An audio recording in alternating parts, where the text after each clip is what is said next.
In the name of Allah. سلامونه ګران دوستانو، هیله ده چې روغ او جوړ به د صحت کالي به هم په تن خوښ او خوشحاله یم چې زموږ سره مو د انګلیسي په دغه لومړني کلاس کې برخه واخیسته. د OPT اکاډمي له طرفه دغه ویډیو یا دغه درسي سیریز ستاسو لپاره وړاندې کیږي. وړاندې کوونکی زه شهین رحمتي یم.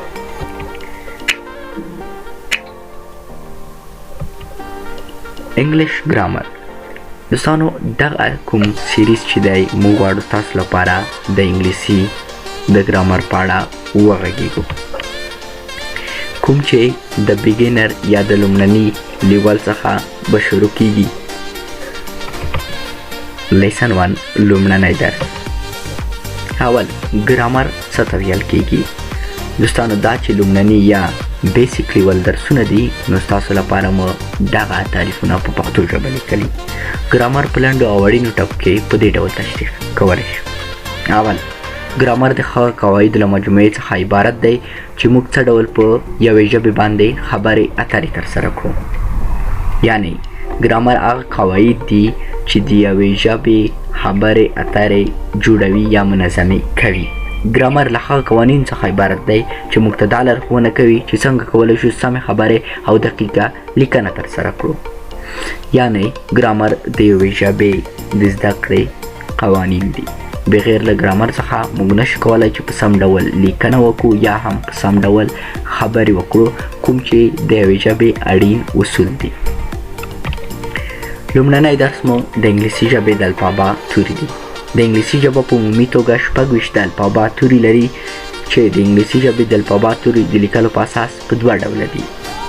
یعنی 26 توري دي او هغه په دوه ډلو تقسیم شوي دي: لوی یا غټ توري، کوچني توري چې دا هم د لیکلو له طرفه دي. یعنی په لیکلي بڼه کې په دوه ډوله دي چې لوی یا غټ توري دي، بل کوچني توري دي.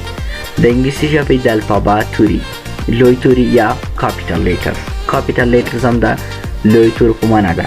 نو دوستانو تاسو د دغه تورو تلفظ ته غوږ شئ.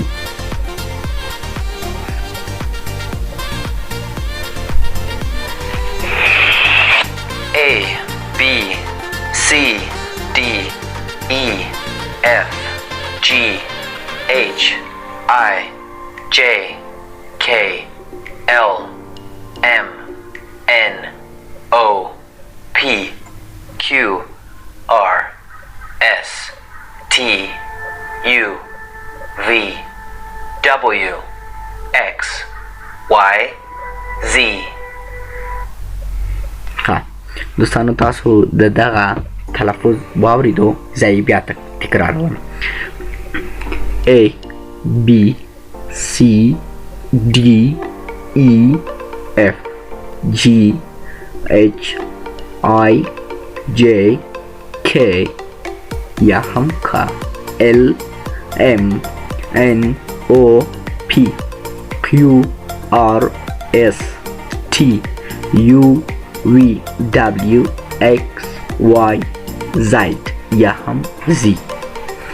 دوستانو د F توری چې دی د ژبې په سر یا هم F او د P توری چې دی P.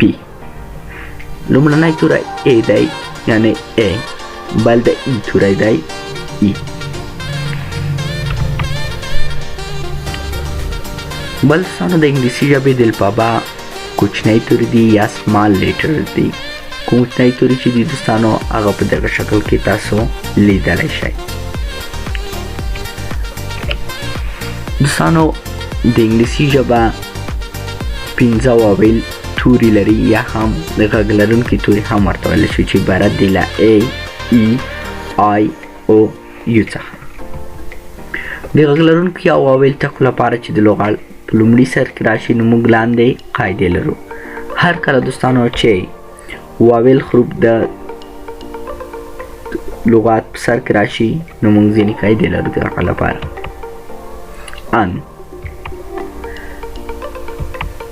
An apple, an orange, an umbrella.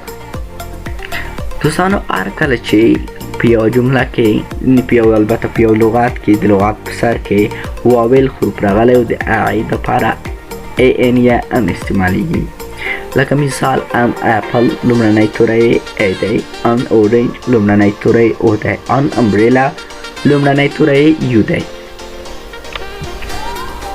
کانسوننت لیټرز یا سیمی واول لیټرز هغه عبارت دي له بی، سی، D, F, G, H, J, K, L, M, N, P, Q, R, S, T, V, W, X, Y, Z. Y او W ته سیمی واول توري هم وایي، یعنی غږ لرونکي توري. کانسوننت لیټرز یعنی بې غږه توري.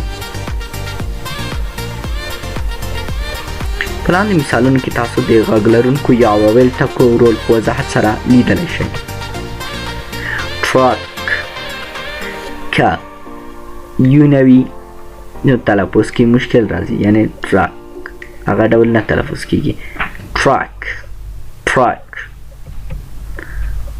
سمال سمال سمال یعنی کوچنی. که واول توری نه وي د هغې غږ نه سمیږي، تاسو یې لیدلی شئ. سیل یعنی حجره یا هم خانه. که تاسو ای توری یا واول توری نه وي دغه لغات نه تلفظ کېږي. د لومړني لوست پای. که زموږ چینل ته دوستانو نوي راغلي نو زموږ چینل در سره سبسکرایب کړئ. نظریات مو د کمنټ په برخه کې را سره شریک کړئ او زموږ د نورو ویډیوګانو په تمه اوسئ.